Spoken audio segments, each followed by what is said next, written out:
Que a boa mão de Deus esteja com você. Sou o professor Rogério de Souza, junto com o Instituto Supera. Estamos estudando aqui Introdução ao Antigo Testamento. Já sabemos que Moisés, ele é o primeiro dos profetas a escrever. Escreveu o Pentateuco. Escreveu ele todo, tá bem? Ele todo, com exceção das últimas palavras, que é também uma compilação da tradição oral, isto é, da Torá oral. E por quê? Porque os judeus eles são ortodoxos em dizer justamente isso, que aquilo que está escrito é escrito por inspiração de Deus. Foi Deus que entregou a Torá e entregou ela por inteiro. Aí depois de Moisés escrever a Torá, o Pentateuco, você vai ter os livros históricos. Começa a saga dos filhos de Israel para deixarem de ser povo e se transformarem em nação. E aí você vai para os livros históricos. Esses livros históricos começam com Josué, o grande conquistador, e depois você vai para os juízes, sendo que Josué é o primeiro juiz, tá bem? Ele é o conquistador, mas Josué ele é o primeiro juiz e Samuel ele é o último juiz. E é um período que você tem juízes cheios de poder, cheios de fé, cheios de ousadia, e outros que são decadentes, outros que são deprimentes, até que vem o Samuel. Depois de Samuel você vai entrar aí na história da monarquia de Israel. Aí a monarquia de Israel começa com Saul, aí de Saul você vai ter depois o Davi, aí de Davi você vai ter o reino, vem Salomão, depois de Salomão vai ter o reino dividido entre o reino do norte e o reino do sul, sendo que o reino do norte ele foi para o cativeiro assírio e o reino do sul ele foi para o cativeiro babilônico. O reino do norte deixou de existir porque uma das políticas dos assírios era acabar com a identidade dos povos que ele conquistava, enquanto que os babilônios eles preservavam essa identidade e por isso foi dada oportunidade para que a tribo de Judá preservasse a sua identidade na Babilônia e depois retornasse para Israel para poder mais uma vez reerguer o templo, porque o templo que foi construído por Salomão foi destruído por Nabucodonosor e depois o templo ele foi reerguido nos dias de Esdras e de Neemias. Por isso você vai ter que ler com muita paciência toda a Bíblia. Começa com Moisés, vai para os livros históricos e os comentários, tá bem? Os comentários são fundamentais, afinal de contas a gente não está começando teologia agora. Nós temos aí milênios de escritores que trouxeram excelentes comentários para nós, dentro das cronologias e dentro das situações históricas de cada um. E na história, também você vai ter ali muita teologia. Você vai aprender teologia estudando mesmo, estudando a história de Israel. Vai perceber que eles estão com a aliança do Sinai em mãos, mas com a evolução dos tempos, o que acontece? Com a evolução dos tempos, a nação de Israel deixou de ser povo, se tornou nação, e de nação tornou-se um reino, e de reino queria chegar ao imperialismo, até que nos dias de Salomão realmente chegou a alcançar proporções imperialistas. Se diz que o domínio de Salomão chegava até países da África e a sua influência alcançava inclusive nações que estavam às margens do rio Eufrates. Portanto, Salomão se tornou realmente conhecidíssimo e poderosíssimo com as suas alianças e com a sua influência. Mas depois o reino entrou em decadência. O filho de Salomão não chegava na unha dele, faltava toda a habilidade, inteligência, capacidade e dom para isso daí. Não conseguiu segurar um reino do tamanho daquele reino que era o reino de Salomão. Realmente, Roboão ele é o causador da queda do reino de Israel, por isso que teve a divisão, o reino do norte e o reino do sul. Quando você está estudando o Antigo Testamento, durante esse período em que os reis estão entrando e saindo de cena, você vai ter reis bons e reis que são realmente decadentes. E como faz Deus? Bom, Deus tem os reis, Deus tem os sacerdotes Os sacerdotes começam o trabalho deles lá no Pentateuco, com Moisés, e os sacerdotes eles continuam em evidência até os dias do Senhor Jesus. Às vezes sacerdotes poderosos e influentes, e outras vezes sacerdotes que estão apenas a mando do rei. E aí como que faz? É necessário que Deus levante os profetas. E estes profetas, primeiro eles são chamados de videntes. Depois é que vem o nome de profetas, os nabis. Quem que são esses nabis? Quem que são esses profetas? São visionários. São homens comuns, mas esses homens comuns eles recebem uma vocação direta de Deus. Deus chama profeta um a um pelo nome. Até que existe uma escola de profetas. Quando você vai lá para os dias de Elias, os dias de Eliseu, existem as escolas dos profetas. Essa escola de profetas ela começou com Samuel. Samuel, depois daquele período de decadência dos juízes, Samuel assumiu, é o juiz de Israel. Ele montou uma escola de profetas, ele mantinha uma escola de profetas, e não somente uma escola de profetas, como o próprio Samuel, ele criou várias escolas de levitas, professores, que ensinavam a Torá ao povo durante todo aquele período em que Samuel ele foi juiz. Existiam escolas de sacerdotes, escolas sacerdotais e escolas de profetas. Essas escolas de profetas ela foi evoluindo até os dias de Eliseu. Quando chegou nos dias de Elias, você vai lembrar que a Jezabel ela invejou a escola de profetas e importou os profetas de Baal e de Azera. Baal e Azera é o macho e a fêmea, são casados. Aí o que acontece? Às vezes, por isso que é importante você fazer um estudo bem criterioso. Se fala sobre os 400 profetas de Baal e os 450 profetas de Azera. O que acontece é que os profetas eles serviam tanto a Baal quanto a Azera. Por isso, 400 deles eram só de Baal. Só que tinha 50 que, além de ser de Baal, era de Azera também. Total dos profetas, 450. Baal e Azera é marido e mulher no panteão da religião dos cananeus e dos sidônios. O que acontece? A Jezabel, ela imita a escola dos profetas, enquanto que a escola de profetas de Elias começa a ser perseguida. E realmente ela persegue todos os profetas, manda matar todos os profetas, até o ponto em que o Elias ele chega à conclusão de que a sua escola acabou. O movimento profético estava se findando, até que Deus pega e fala para ele ungir a Eliseu, e Eliseu vai dar continuidade, e depois a gente vê Eliseu num avivamento, num reavivamento, com a escola de profetas de novo. Você vê que no dia do arrebatamento de Elias, os filhos dos profetas eles vão profetizar. Quer dizer que Elias não era o único. Ele deixou muita gente para trás. E criou-se um movimento chamado profetismo. O que eu recomendo? Eu tenho aqui a Bíblia de Jerusalém, tá? Aqui, essa aqui é a minha Bíblia Vulgata Latina, tá bem? Essa Bíblia Vulgata Latina ela é uma tradução. Na próxima aula eu vou falar sobre as traduções, que é uma tradução que Jerônimo fez da Bíblia para o latim. Primeira Bíblia em latim, traduzida na íntegra por Jerônimo. E outra Bíblia que eu recomendo, já falei para vocês sobre a Bíblia TEB, né? Tradução Ecumênica Brasileira. E aqui está a minha Bíblia surrada, que é a Bíblia de Jerusalém. Por que eu estou recomendando você estudar a Bíblia de Jerusalém? Porque aqui você vai encontrar sobre o profetismo. O que é o profetismo? O profetismo é um movimento que aconteceu na nação de Israel, em que homens comuns são chamados diretamente por Deus com vocação profética. Não importa qual que é a ocupação secular do homem, nem a tribo que ele é. Porque para ser sacerdote tem que vir da tribo de Levi. Para ser rei tem que vir da tribo de Judá. Mas para ser profeta não precisa ser de tribo A ou tribo B.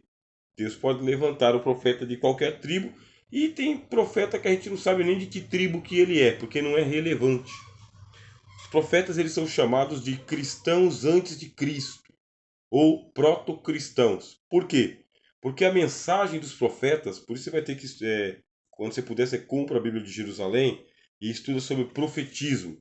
Ou então vai atrás da literatura que fala sobre o profetismo em Israel. Os profetas, eles recebem a mensagem de Cristo, eles recebem o Evangelho. Mas como que eles recebem o Evangelho?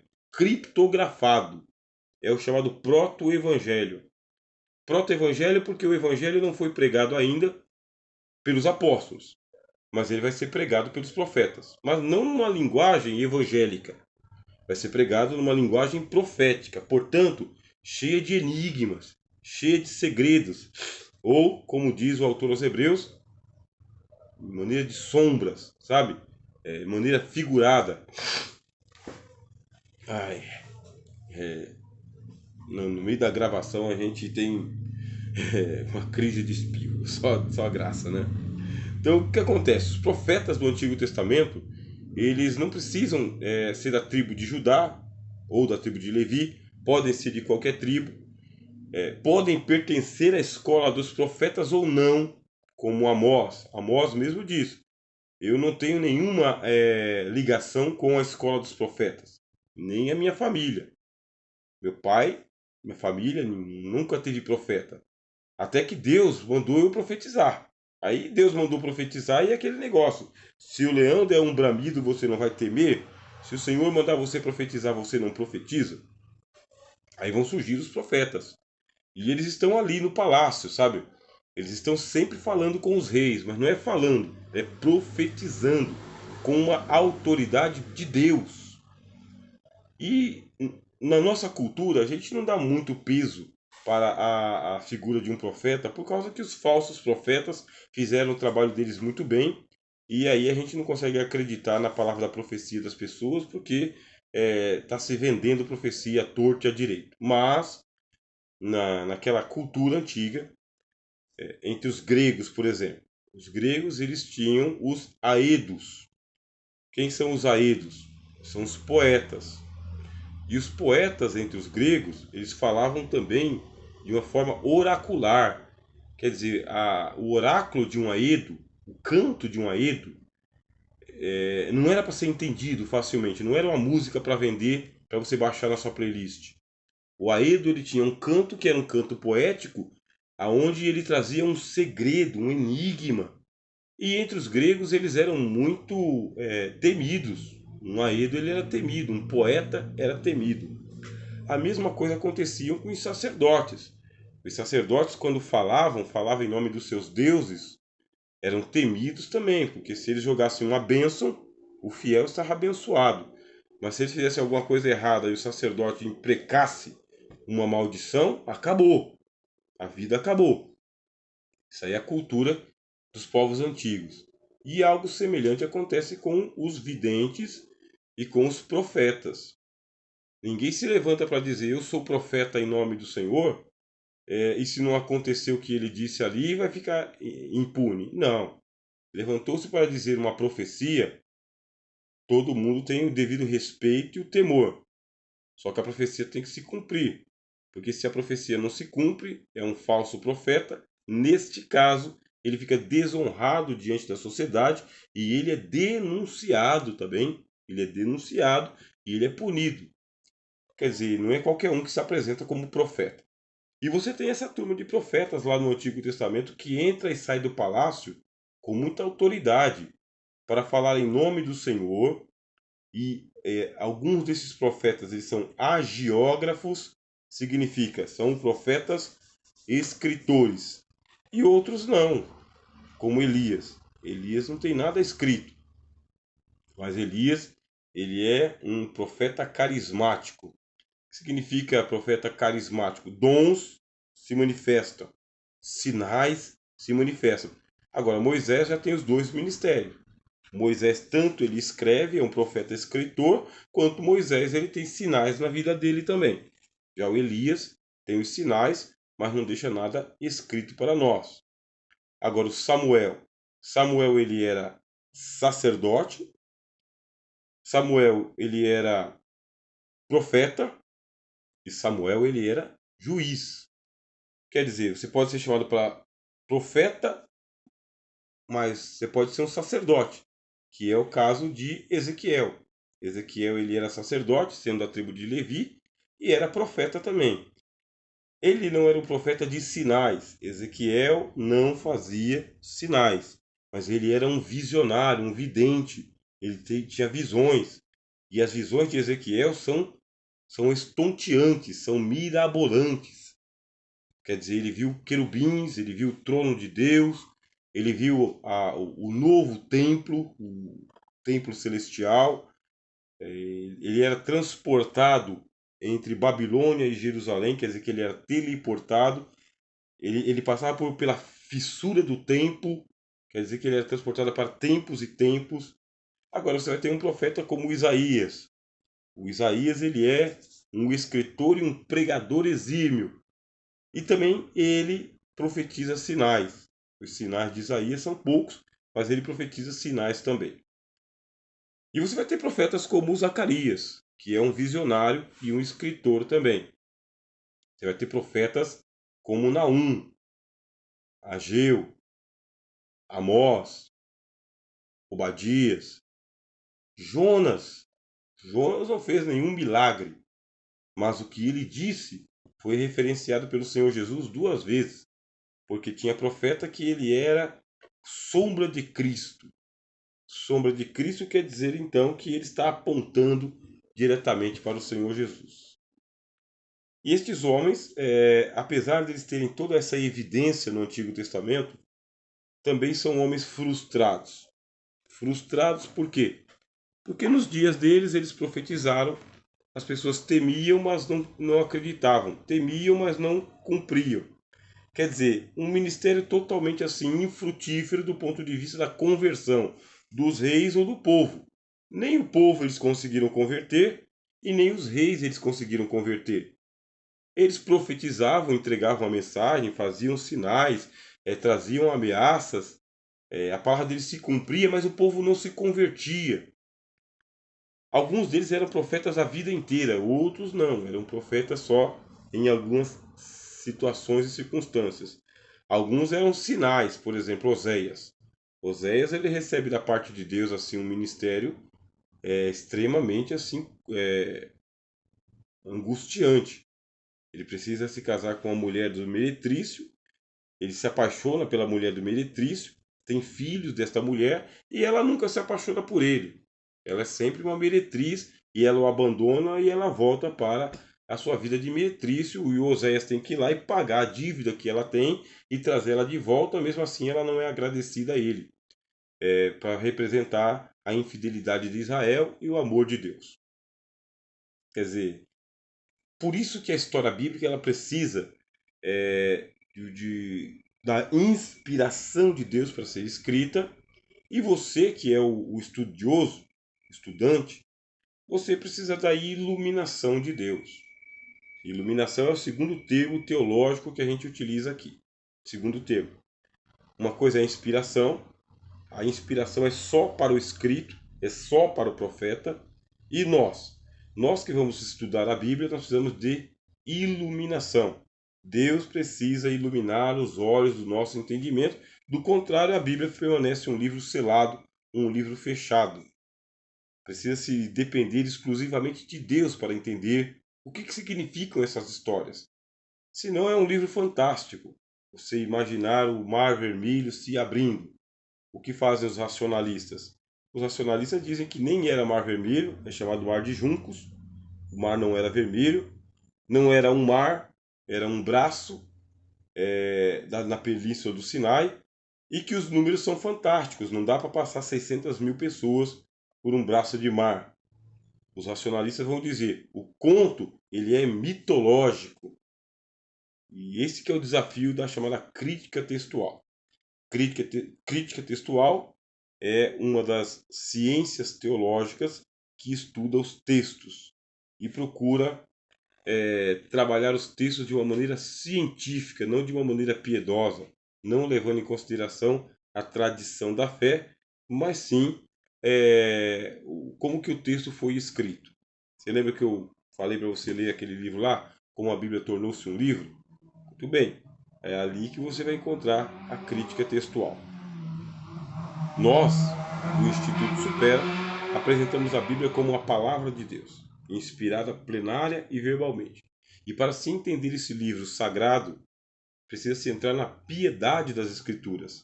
A Bíblia tem que estimular você à piedade. Ler com as lentes de um homem, uma mulher piedoso. É um livro de fé. É um livro que vai colocar o relato histórico em linguagem profética. E para você entender a linguagem profética, precisa da iluminação do Espírito Santo. Aqui você já estudou conosco sobre o Espírito Santo. Foi uma das primeiras disciplinas. Estudamos sobre Deus, Cristo e o Espírito Santo. Precisa pedir ao Espírito Santo que te ilumine o entendimento, para que você não fique infrutífero quando estiver lendo. Na próxima disciplina, nós vamos estudar sobre o Novo Testamento. Aí aquilo que nós falamos sobre o Antigo Testamento, vamos falar sobre o Novo Testamento também. Quer mais detalhes? O nosso livro-texto, o Instituto Supera, ele oferece a você o livro-texto para que você possa mantê-lo à mão. É um manual. Eu não posso ser o comentarista do livro-texto, porque aí é 6 e meia dúzia, não é essa a intenção. O que nós estamos fazendo aqui é trazendo a aula para você, para que você, junto com a leitura do livro-texto e com a recomendação das bibliografias que eu estou te passando aqui, possa dizer, esse livro eu tenho que comprar, esse livro eu tenho que ler, o livro-texto diz isso, o professor Rogério disse aquilo, e você vai montando a sua inteligência teológica, tá bem? Por isso a gente aqui já estudou primeiro a inspiração plenária e verbal, e agora estou falando sobre a iluminação. Você precisa de iluminação para você entender Isaías, Jeremias, Ezequiel, Daniel. Como que você pega o livro de Daniel sabendo que ele tem duas partes? A primeira parte dele é mais histórica e a segunda parte dele é mais profética. E quando entra nas profecias, ele fala de profecias que são messiânicas. É para os últimos dias. Como que você vai fazer para você estudar as 70 semanas de Daniel? Como que você vai discernir o que significa o capítulo 12? O que é a abominação desoladora? Precisa da iluminação e paciência, tá? Todo leitor da Bíblia tem a necessária paciência para que assim você possa ser bem pródigo também. Os profetas do Antigo Testamento deixaram esse legado para nós, os 4 sacerdotes, aliás, os 4 levitas, sacerdotes não, os 4 levitas, Moisés, Samuel, Ezequiel e Esdras, compilou o Antigo Testamento, os copistas deixaram o trabalho certinho para nós, mas aí o que acontece? A Bíblia, escrita em hebraico, hebraico antigo, hebraico arcaico, fica restrito unicamente aos sacerdotes. Só eles tinham acesso. E o povo? Como faz para o povo ter acesso? A partir de Esdras, a Bíblia vai ser popularizada. E é sobre isso que eu vou falar com vocês aqui. A partir de Esdras, a Bíblia vai ser popularizada para que ela se torne um livro de estudo para todos. Começa a se valorizar muito o estudo. Lá no cativeiro babilônico, quando Israel foi para a Babilônia, as congregações se transformaram em sinagogas. O que é uma sinagoga? A sinagoga é uma casa de estudos. Não é só um carral, não é só uma casa de cultos, é uma casa de estudos. E para isto é necessário fazer a alfabetização dos meninos. Alfabetizar os meninos para que os meninos se tornem os seguidores da lei, os filhos da lei. E sendo os filhos da lei, precisa ler a Bíblia. Por isso, as sinagogas começam a se tornar casas de estudos e a quantidade de Bíblias tem que se multiplicar, quer dizer, precisa se fazer cópias da Bíblia. Mas em que língua? Aí é que nós vamos para o terceiro vídeo, onde eu vou falar sobre as traduções da Bíblia para você.